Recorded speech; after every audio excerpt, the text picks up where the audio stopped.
नमस्कार, मैं हूं राजेश यादव। आप देख रहे हैं LDTV न्यूज़। आज मैं बाईपास पे मौजूद हूं, जहां समाजवादी पार्टी के कदावर नेता लोग मौजूद हैं और इनकी रणनीति है कि 27 के लिए ये अपनी रणनीति बना रहे हैं और 27 के लिए काम कर रहे हैं और 27 के लिए काम कर रहे हैं। जो है 27 में कैसे समाजवादी पार्टी की सरकार बनाएंगे, क्या रणनीति है। और सबसे पहले हमारे साथ समाजवादी पार्टी के प्रदेश सचिव वो जिला सचिव राजेश गुप्ता जी मौजूद हैं।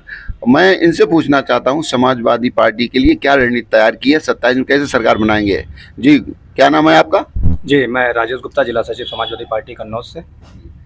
ये जो आप 27 के लिए कैसे रणनीति तैयार की, 27 में समाजवादी पार्टी की सरकार कैसे लाएंगे?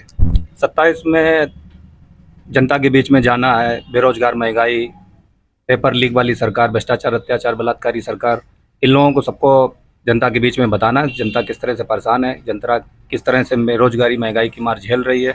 जनता ने पेपर के लिए जाती है, जब तक स्टूडेंट हमारे पता चलता है सुबह कि पेपर लीक हो गया, 7 साल के अंदर 70 से ज़्यादा पेपर लीक हुए हैं, महंगाई बहुत ज़्यादा है। तो समाजवादी पार्टी इन सब मुद्दों पे काम करेगी और जनता के बीच में जाएगी। अच्छा, ये जो है आप समाजवादी पार्टी जो बेरोजगारों के लिए बात उठाती है, वो तो भारतीय जनता पार्टी कहती है कि मैंने तो कई करोड़ लोगों को रोजगार दिया है और कई लोगों को मान लो नौकरी दी है। और इनका जो ये कथन है, सही है गलत है? समाजवादी पार्टी ने जितनी नौकरियां दी हैं वो तो पूरा प्रदेश देखता है, चाहे वो 108, 102, 10, 90, महिला सशक्तिकरण से लेकर ड्राइवर से लेकर अपर चालक से लेकर तमाम वैकेंसियां, लेखपाल, पुलिस, SSC, GD से लेकर तमाम वैकेंसियां निकली और वो पूरी हुई। भारतीय जनता पार्टी की सरकार में जो भी वैकेंसियां निकलती हैं, बच्चा जब तक पेपर देने जाता है तो सुबह पता चलता है कि पेपर लीक हो जाता है। भाई, मैंने कहा था कि 7 साल में 70 से ज़्यादा पेपर लीक हुए हैं भारतीय जनता पार्टी में। अच्छा, भारतीय जनता पार्टी का कहना है कि हम नारी सुरक्षा के लिए विशेष कदम उठाते हैं और कोई मान लो हमारी सरकार में ना तो भ्रष्टाचार है, ना गुंडागर्दी है और ना ही महिलाएं जो है सुरक्षित हैं और महिलाएं अपना हर तरीके से सुरक्षित हैं और उनको कोई मान लो जो है वो नहीं है। और क्या ये महिलाएं सुरक्षित हैं, गुंडागर्दी है ख़त्म हो चुकी है और भ्रष्टाचार भारतीय जनता पार्टी में ख़त्म हुआ, या मान लो जो है इनका ये कथन है? हमें तो नहीं लगता है कि भ्रष्टाचार कहीं पे ख़त्म होता हुआ दिख रहा हो।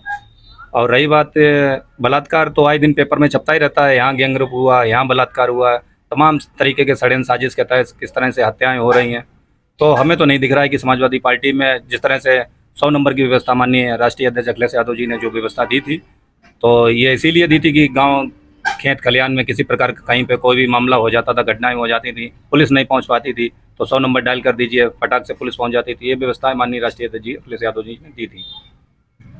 अच्छा, ये मैंने भी सुना है कि आप फिल्म इंडस्ट्रीज में भी काम करते हैं और अक्सर बॉम्बे आना जाना रहता है। वहाँ आप फिल्म इंडस्ट्रीज में कैसे पहुँचे और किन किन अभिनेताओं के साथ आपने काम किया, क्या इसके बारे में बताएंगे? पहुंचने के लिए तो सबसे पहले मैं अपने प्रदेश अध्यक्ष महाराष्ट्र के अबू आजमी साहब अजीम, जो वहाँ के विधायक भी हैं, मैं उनका भी बहुत बहुत धन्यवाद देना चाहूँगा। उनका भी काफ़ी मेरे को सपोर्ट रहा।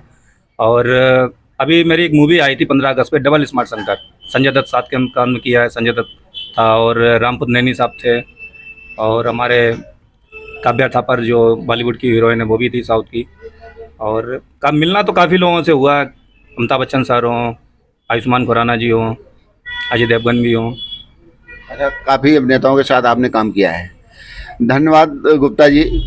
और हमारे बीच में श्याम यादव जो समाजवादी के कदावर नेता हैं और इन्होंने एक संकल्प लिया है कि मैं नेताजी की मूर्ति की स्थापना अपने ही खेत में करूंगा और जो है इन्होंने अपनी जगह भी दी है और ये जो है नेताजी की मूर्ति की स्थापना भी करना चाहते हैं और समाजवादी के लिए रात दिन काम करने वाले श्याम जी मौजूद हैं। मैं इनसे पूछना चाहता हूं कि ये प्रेरणा आपको कहाँ से मिली कि नेताजी के मूर्ति लगा करके नेताजी को मान लो सम्मान देने के लिए, समाजवादी पार्टी को सम्मान देने के लिए, और ये आपकी जो है आपको प्रेरणा कहाँ से मिली? जी श्याम जी। नमस्कार भाई साहब, ये प्रेरणा नहीं कि हमारे माननीय नेताजी है, हमारे माननीय नेताजी हैं, श्रद्धेय माननीय नेताजी हमारे आज हमारे बीच नहीं है, लेकिन वो हमारे पिता समान है, हमारे भगवान, उनको भगवान भी कह सकते हैं, भगवान का रूप भी दे सकते हैं, क्योंकि उन्होंने हमेशा संविधान बचाया, संविधान की हमेशा लड़ाई लड़ी। अम्बेडकर जो संविधान बना के आरक्षण दिलवाया हमारा, चाहे जिला पंचायत हो, चाहे प्रधानी का चुनाव हो, बीडीसी से चुनाव हो, आरक्षण की मांग और व्यवस्थाएं बनाने वाले हमारे श्रद्धेय नेताजी ही थे। हमेशा प्रेरणा स्रोत इसलिए रहेंगे क्योंकि उन्होंने हर समाज के लिए किया है, आरक्षण हर समाज के लिए दिलाने की कोशिश की। अम्बेडकर का संविधान जो बनाया उसको आगे बढ़ाने का काम किया और हमेशा लड़ाई लड़ते रहे किसानों, नौजवानों की। ये प्रेरणा नहीं, वो भगवान स्वरूप है। मैं उनको पिताजी मानता हूँ। इन्हीं सब चीज़ों को देख करके हमें, और मैं सबसे छोटा था जब माननीय राष्ट्रीय अध्यक्ष जी अखिलेश जी चुनाव लड़ने आए थे SBS ग्राउंड में, तो सबसे छोटा मैं ही मंच पे पहुंचने वाला था। तो मैंने कहा था नेता बनूंगा, तुम लोग नेता जरूर बनोगे। तो तभी से मेरा लगाव हुआ और नेताजी को हमेशा धरतीपुत्र। तो मैं सोच गया था कि धरतीपुत्र कौन है, देखने गया था, वहीं से प्रेरणा से तो पिता तुल्य है हमारे, और पिता मानता भी हूँ। इन्हीं सब शब्दों के साथ मैं उनको प्रतिमा भी रखवाऊंगा। तो एक हमारे गांव कटकैया में उनकी प्रतिमा, मेरा काम चल रहा है और काम चलता रहेगा, और माननीय राष्ट्रीय अध्यक्ष जी आएंगे भी। इसी शब्दों के साथ मैं उनको बहुत बहुत धन्यवाद आपको।